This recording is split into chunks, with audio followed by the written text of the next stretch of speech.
Why do you host travelers? I do it mainly so that I can share my space and to share what I do.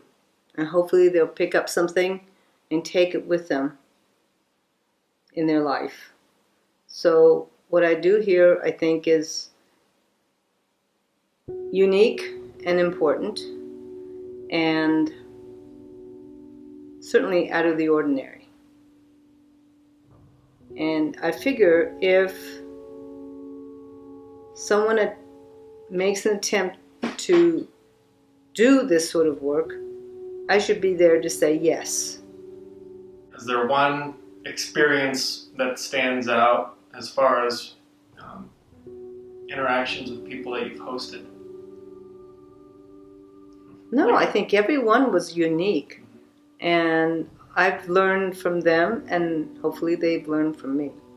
So, I can't think of one. I mean, I'm always immersed in them when they're here. Kind of out of sight, out of mind. That happens too. But I really enjoyed their presence when they were here. And we all they worked and I cooked. And it was the meals that were really important, where we got to talk about who we are and what we do. How does hosting travelers make your life different? So as opposed to before you started hosting, how has it been different for you now? Well, I live alone, so then there's people here and I cook. So maybe cooking 3 meals a day is different. When I'm here by myself, I don't eat that much. And I eat differently. And then, did you do more of the work as far as on the farm yourself? No, I hired it out. It's a lot easier. But I enjoy having young people come, and I enjoy cooking and the talks. And so I'm doing this because I think I can make a difference in a small way. And it's not about changing the whole world, but if one person leaves with an idea of a healthy diet is, what a healthy diet is, that's worth it. Not everyone's going to do that, but some. So do you think maybe that's your primary objective with the people that come? Yeah, it's a healthy lifestyle. I think it's very important to eat well, eat organically, and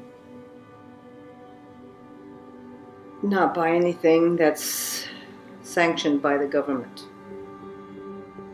What religion do you practice, if anything, and does it have any effect on your hosting decisions? I don't have a religion. I sort of stay away from religion, but I do have a spiritual path, and the spiritual path pretty much dictates that I am not in charge. I surrender my ego and sort of let my higher power create circumstances, people, instances, and it's all good. I don't think anything is bad. So I don't control anything. It is what it is. It's acceptance. Whatever my higher power brings to me, I just say yes. And experience is the mother of wisdom, so I welcome all kinds of experiences. Because without having experienced it, I wouldn't know what it's about. Believing and being, on faith is one thing, and you have to have a belief system, but then after belief comes knowing. And so that's why I never worried about living alone, because I have a higher power that lives with me and tells me what to do.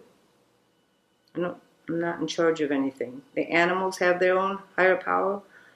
I don't control them. They control me.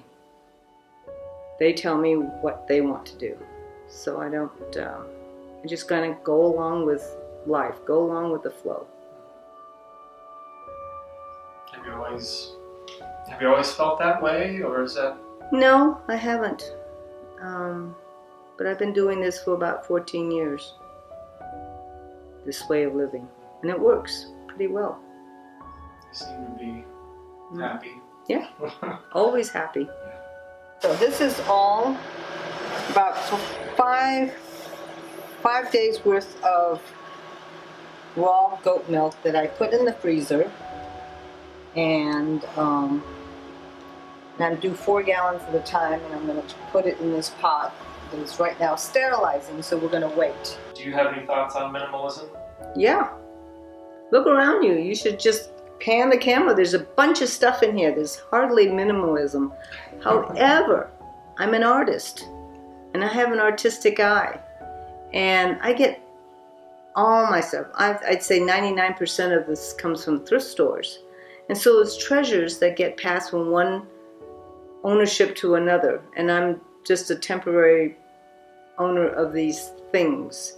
But I like to see beautiful things. Things that people have made are in different forms. Pottery or kachina dolls, basketry. I have pre-Columbian pots and then books.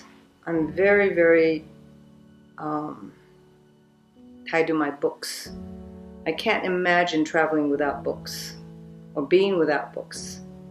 And so I don't think I would qualify as a minimalist, but I also know I had a dream once where I was in a totally empty house and I was laying on that.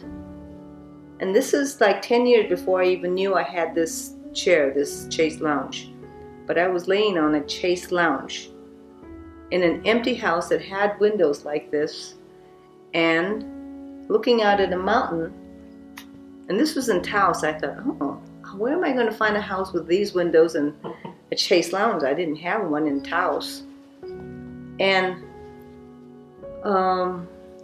there was nothing in the house.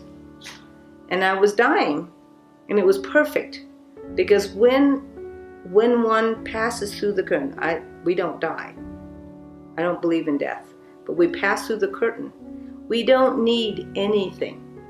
And before I die, I know every single one of my stuff will be gone, will be given away. And there will be nothing. Because that's what happens when we die. When I am alive, I just think this is all life. Somebody's made all these things.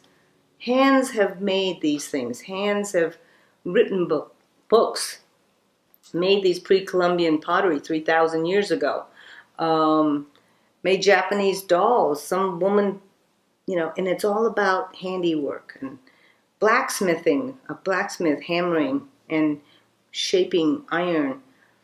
I love the effort it takes to make things, and I like to surround myself with that kind of objects because it reminds me of what other people used to do. And doing is being. Being becomes doing. So those two are very tied together. Being and doing, doing and being. I used to lament that I didn't have anything I could do with my hands. I was a handless maiden. There's a story about a handless maiden. It's a fairy tale. How the Industrial Revolution took away women's hands. We have gardeners, we have housewives, we have nannies. We don't really need to do anything. We have cooks. And so a woman has silver hands, which means she's got nail polishes on and she doesn't get her hands dirty. She wears gloves when she does the dishes. She gets wet. So we have become a society of handless maidens. Women don't can. They don't preserve. They don't cook. And so I appreciate what happens when people do things with their hands.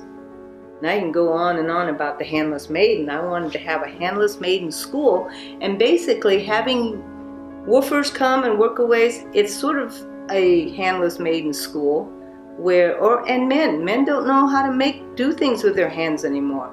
They used to make tools.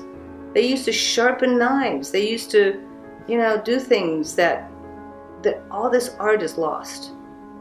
And I have a blacksmith shop, so I can teach the young boys how to make tools. Yes, burn themselves. It's good to get hurt. Pain is our greatest teacher. And so we have a problem with pain these days, where no one's allowed to experience pain. God forbid. We get an opiate. We get painkillers. Well, if you experience that pain, you're probably not going to do that thing again. But it's like people who get inflammatory diseases and have pain. Rather than change their diet, they take a painkiller. Oh, I can still eat this chocolate cake. It's the American way. Yes. So, yeah, I'm a minimalist. When I'm alive, no. I want to be surrounded by handiwork. When I die, that's when it all goes away. I don't need it. And I embrace death, not afraid of it, and I'll know when it comes.